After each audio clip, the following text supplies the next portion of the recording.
Assalamualaikum warahmatullahi wabarakatuh. Pada kesempatan kali ini, saya akan mempraktekkan praktikum IPA di SD tentang kelistrikan. Perkenalkan, nama saya Siti Nafisah, NIM 8562900158, Pokjar 14 Padang, Sumatera Barat. Pada kesempatan kali ini, saya akan membahas tentang muatan listrik. Adapun tujuannya yaitu yang pertama, menunjukkan adanya muatan listrik pada suatu benda akibat yang timbul dari sifat muatan. Yang kedua, memperlihatkan adanya gaya elektrostatika dua buah benda bermuatan.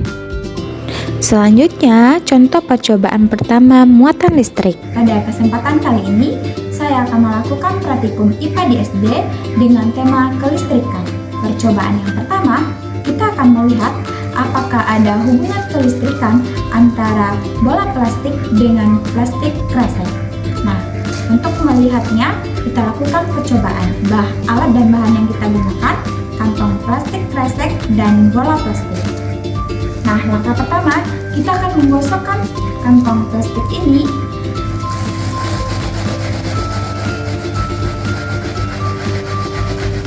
Kita akan menggosokkan hingga plastik kresek ini menjadi panas.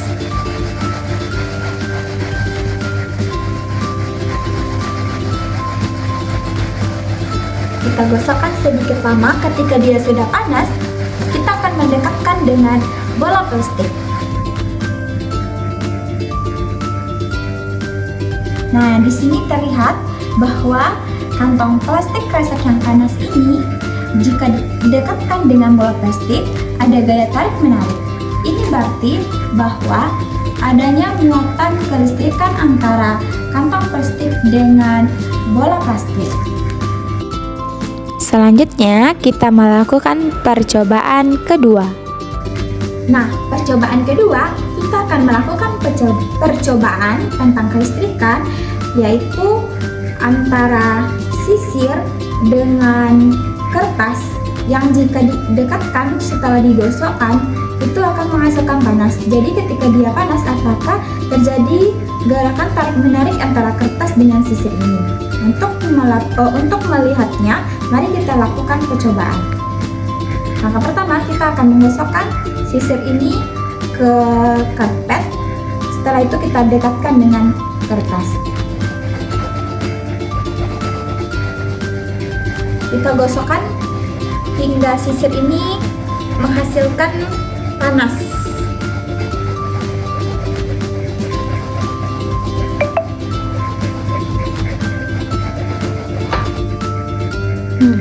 Nah, di sini terlihat bahwa kertas melekat pada sisir yang menandakan adanya gerakan tarik menarik, yang berarti bahwa adanya muatan kelistrikan antara sisir dengan kertas.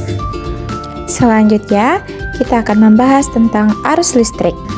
Percobaan yang ketiga, kita akan menguji yaitu menggunakan arus listrik, yaitu untuk melihat apakah ada daya yang dihasilkan oleh masing-masing barang yang telah disediakan kelistrikannya. Yang pertama yaitu ada gelang dari gelang perak. Yang kedua ada kunci. Yang ketiga ada kayu basah, ada kertas, ada kayu kering, dan ada plastik. Nah, untuk melihat adanya daya kelistrikannya, kita akan mencobakan terlebih dahulu, yaitu adanya daya muatan antara daya positif, listrik yang bermuatan positif, dan daya listrik yang bermuatan negatif.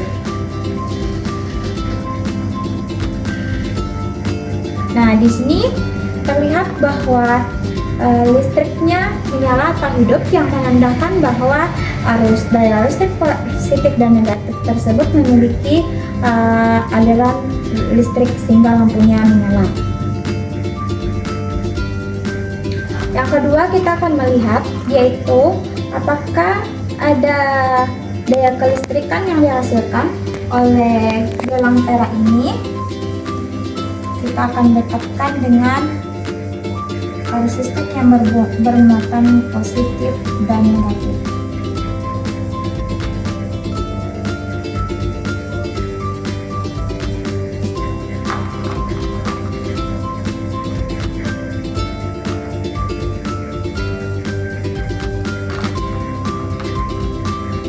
Nah, di sini dapat dilihat bahwa lampu menyala, yang berarti terbuktinya adanya aliran listrik dari gelang perak ini, sehingga lampunya menyala.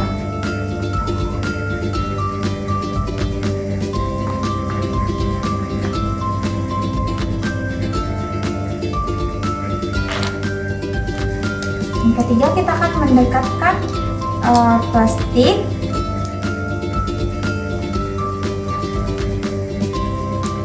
Nah, di sini terlihat tidak adanya lampu menyala, yang berarti tidak adanya muatan listrik antara plastik dengan kabel yang bermuatan positif dan negatif ini, sehingga lampu tidak menyala.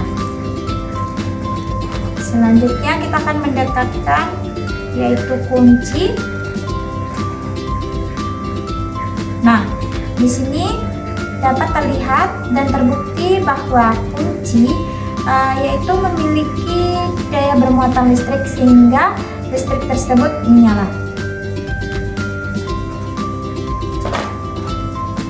Selanjutnya ada kayu basah, kita dekatkan. Tidak adanya lampu yang menyala, yang berarti tidak adanya muatan listrik antara yang dihasilkan oleh kayu tersebut. Kertas kita dekatkan dengan listrik yang bermuatan positif dan negatif, tidak menghasilkan, tidak menyalanya lampu, yang berarti tidak adanya kelistrikan yang mengalir. Yang terakhir ada kayu kering,